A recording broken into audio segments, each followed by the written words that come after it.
ओडिशा पहुंचे पीएम मोदी ने दी 68,000 करोड़ की परियोजनाओं की सौगात। बिजली की 3 बड़ी परियोजनाओं का भी किया लोकार्पण।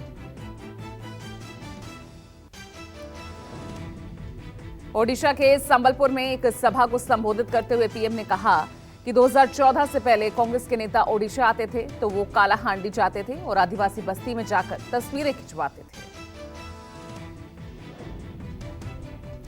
आज पीएम मोदी असम के दौरे पर हैं। यहां वो 11,000 करोड़ रुपए से ज्यादा की परियोजनाओं की सौगात यहां की जनता को सौंपेंगे। पीएम जिन प्रमुख परियोजनाओं की आधारशिला रखेंगे उनमें मां कामाख्या दिव्य परियोजना शामिल है, जिसे पूर्वोत्तर क्षेत्र योजना के लिए पीएम के विकास पहल के तहत मंजूरी दी गई है।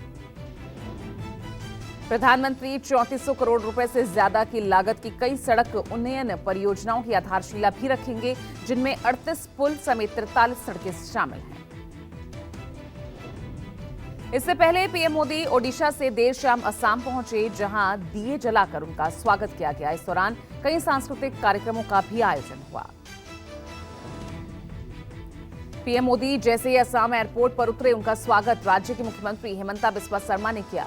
इस दौरान साथ ही राज्यपाल गुलाब चंद्र कटारिया भी मौजूद थे। राहुल गांधी की भारत जोड़ो न्याय यात्रा जारी है। आज यात्रा का 22वां दिन है। सुबह 8 बजे से धनबाद से यात्रा शुरू होगी और यहां से यात्रा बोकारो जाएगी। इससे पहले राहुल गांधी ने शनिवार को देवघर में बाबा वैद्यनाथ धाम मंदिर में पूजा अर्चना की। हालांकि इस दौरान मंदिर परिसर में उनका विरोध भी हुआ। शनिवार को अपनी यात्रा के दौरान राहुल गांधी ने बीजेपी और मोदी पर हमला जारी रखा। उन्होंने कहा कि हमने जातिगत जनगणना की मांग उठाई और कहा कि देश का एक्सरे होना चाहिए। राहुल गांधी ने ट्वीट भी किया कि पीएम कहते हैं देश में सिर्फ 2 जातियां हैं, अमीर और गरीब। जब ना कोई पिछड़ा है, दलित, आदिवासी, तो फिर इतने सालों तक मोदी जी ने खुद को ओबीसी क्यों कहा? वहीं दिल्ली में कांग्रेस अध्यक्ष मल्लिकार्जुन खड़गे ने कहा कि न्याय संकल्प कार्यकर्ता सम्मेलन को संबोधित करते हुए ये लड़ाई देश के लोकतंत्र और संविधान को बचाने की है। ममता के बयान पर अधीर रंजन चौधरी ने कहा कि ममता बोलती हैं कि इंडिया गठबंधन का नामकरण आपने किया, तो फिर आज आपको इंडिया गठबंधन क्यों खराब लग रहा है? उधर कांग्रेस महासचिव ने कहा कि ममता बार बार कह रही हैं कि वो इंडिया गठबंधन का हिस्सा है। हमारा एक ही निशाना होना चाहिए। हम लोग बीजेपी के खिलाफ लड़ाई लड़ रहे हैं। इंडिया गठबंधन को लेकर केंद्रीय मंत्री अनुराग ठाकुर ने कहा कि ममता बनर्जी ने ठीक कहा, क्योंकि इंडी गठबंधन में न्याय नहीं हो पा रहा। मोहब्बत की दुकान में नफरत का सामान बिक रहा है। बीजेपी सांसद निशिकांत दुबे ने ममता के बयान पर कहा कि 40 सीट वो ज्यादा कह रही हैं, क्योंकि वो कांग्रेस के प्रति थोड़ी भावुक हैं। हम तो कांग्रेस को 10 सीटें देने के लिए भी तैयार हैं। जेडीयू नेता केसी त्यागी ने कहा कि नीतीश कुमार के निकलने के बाद इंडिया गठबंधन नहीं बचा, ये तार-तार हो चुका है। कांग्रेस पार्टी का दम और दुस्साहस का नतीजा है कि ममता अलग सुर अलाप रही है। सरकार बदलने के साथ ही मंत्रिमंडल के शपथ ग्रहण के बाद अब विभागों का भी बंटवारा हो गया है। मांझी के बेटे को SC/ST कल्याण विभाग का मंत्री बनाया गया। वहीं विभागों के बंटवारे के बाद सम्राट चौधरी, विजय कुमार सिन्हा दिल्ली पहुंचे, जहां वो बीजेपी आलाकमान से मुलाकात कर सकते हैं। उप मुख्यमंत्री सम्राट चौधरी ने कहा कि अभी एक प्रकार से विभाग बढ़ चुके हैं। विस्तार पर मुख्यमंत्री जी को तय करना है। गठबंधन का क्या स्वरूप होगा, वो राष्ट्रीय स्तर पर तय होगा। बिहार में सरकार बदलने के मौजूदा हालात बिहार कांग्रेस इकाई के साथ कांग्रेस अध्यक्ष मल्लिकार्जुन खड़गे ने बैठक की। बैठक में ताजा राजनीतिक हालातों पर चर्चा हुई। वहीं जीतन राम मांझी के समर्थन में आए चिराग पासवान कहा, यकीनन जीतन राम मांझी के विधायकों की संख्या भले ही कम हो, पर मौजूदा परिस्थिति में उनका महत्व काफी है। यकीनन उनके विधायकों की संख्या भले कम हो, पर मौजूदा परिस्थिति में उनका महत्व काफी है। दिल्ली पुलिस ने सीएम केजरीवाल को नोटिस दिया। क्राइम ब्रांच की टीम ने घंटों इंतजार के बाद स्टाफ को ही नोटिस रिसीव कराया। इससे पहले सीएमओ सूत्रों ने दावा किया था कि सीएम कार्यालय नोटिस स्वीकार करने के लिए तैयार है। क्राइम ब्रांच के अधिकारी सीएम कार्यालय को रिसीविंग नहीं दे रहे थे। वहीं केजरीवाल को नोटिस देने के बाद आज दिल्ली पुलिस मंत्री आतिशी के घर पहुंच सकती है। केजरीवाल ने ट्वीट कर तंज कसा और लिखा, मुझे क्राइम ब्रांच के इस पुलिस अफसर से सहानुभूति है। इनका क्या कसूर है? इनका काम है दिल्ली में क्राइम रोकना, पर इनसे क्राइम रोकने की बजाय इस किस्म की नौटंकी करवाई जा रही है। वहीं नोटिस विवाद पर केंद्रीय मंत्री अनुराग ठाकुर ने कहा कि आखिरकार दिल्ली पुलिस को केजरीवाल के यहां क्यों जाना पड़ा, इसके सबूत तो उन्हें देने ही चाहिए। समन पर पेश न होने पर ईडी ने सीएम केजरीवाल के खिलाफ कोर्ट में शिकायत की। ईडी ने राउज एवेन्यू कोर्ट में समन का पालन नहीं करने पर शिकायत दर्ज कराई। राउज एवेन्यू कोर्ट ने शनिवार को कुछ दलीलें सुनी और बाकी दलीलों और विचार के लिए 7 फरवरी की तारीख तय की है। आप नेता प्रियंका कक्कड़ ने ईडी पर कहा कि हम अदालत में जवाब दाखिल करेंगे और अदालत के निर्देशों का इंतजार करेंगे। मामला अब अदालत में विचाराधीन है। आज झारखंड मुक्ति मोर्चा का 52वां स्थापना दिवस। धनबाद के गोल्फ ग्राउंड में कार्यक्रम का आयोजन होगा। हर बार स्थापना दिवस कार्यक्रम में राज्य के नए मुख्यमंत्री चंपई सोरेन इस बार शामिल होंगे। कार्यक्रम में शिबू सोरेन सहित कई विधायक और सांसद उपस्थित रहेंगे। राजधानी रांची के ऐतिहासिक मोरहाबादी मैदान में आज कांग्रेस की आदिवासी एकता महारैली का आयोजन हो रहा है।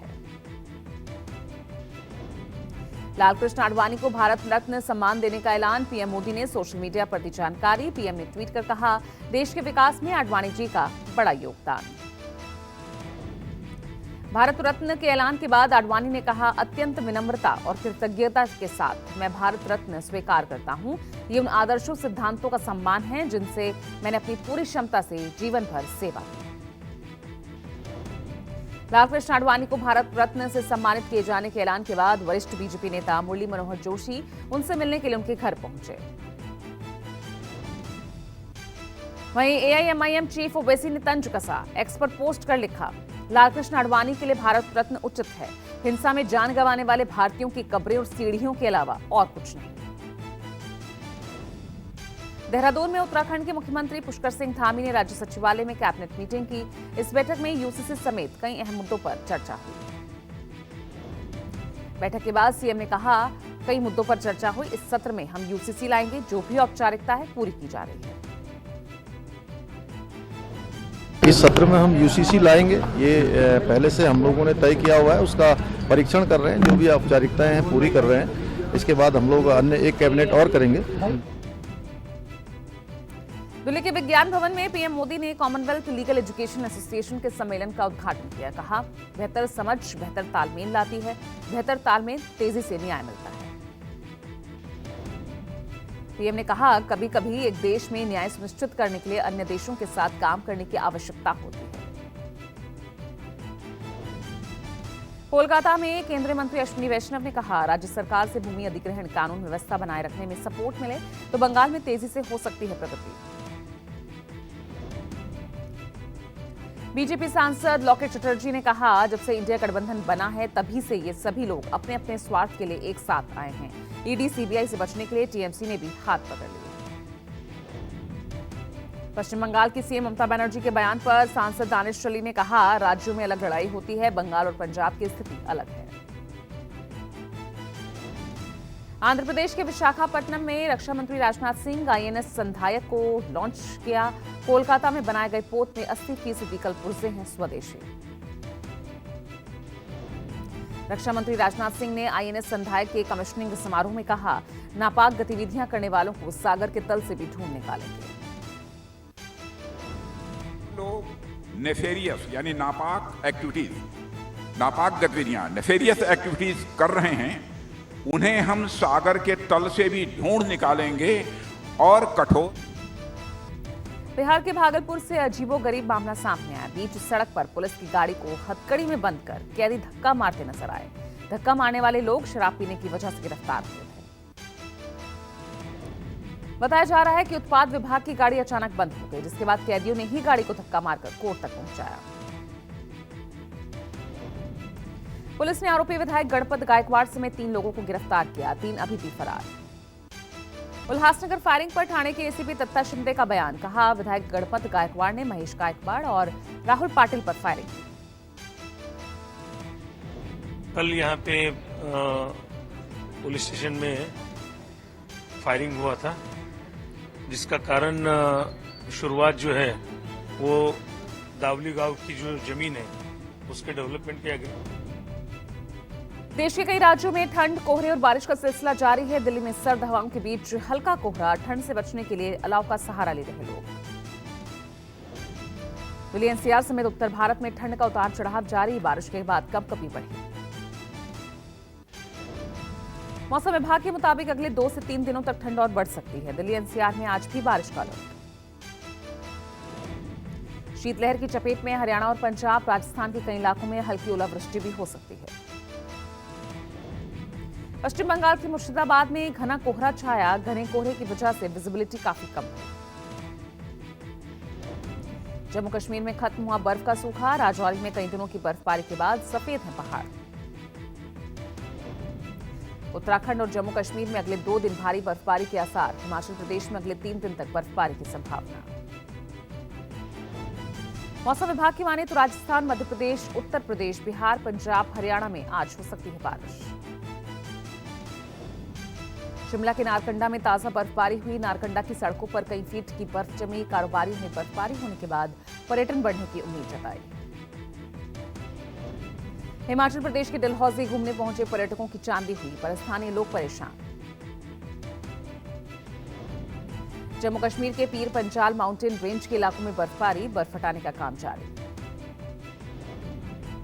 हिमाचल के मनाली में भारी बर्फबारी, चारों तरफ बर्फ की परत जमी, ड्रोन से ली गया वीडियो। जम्मू कश्मीर के गुलमर्ग में ताजा बर्फबारी के बाद मोटी परत जमी, सैलानियों के चेहरे खिले।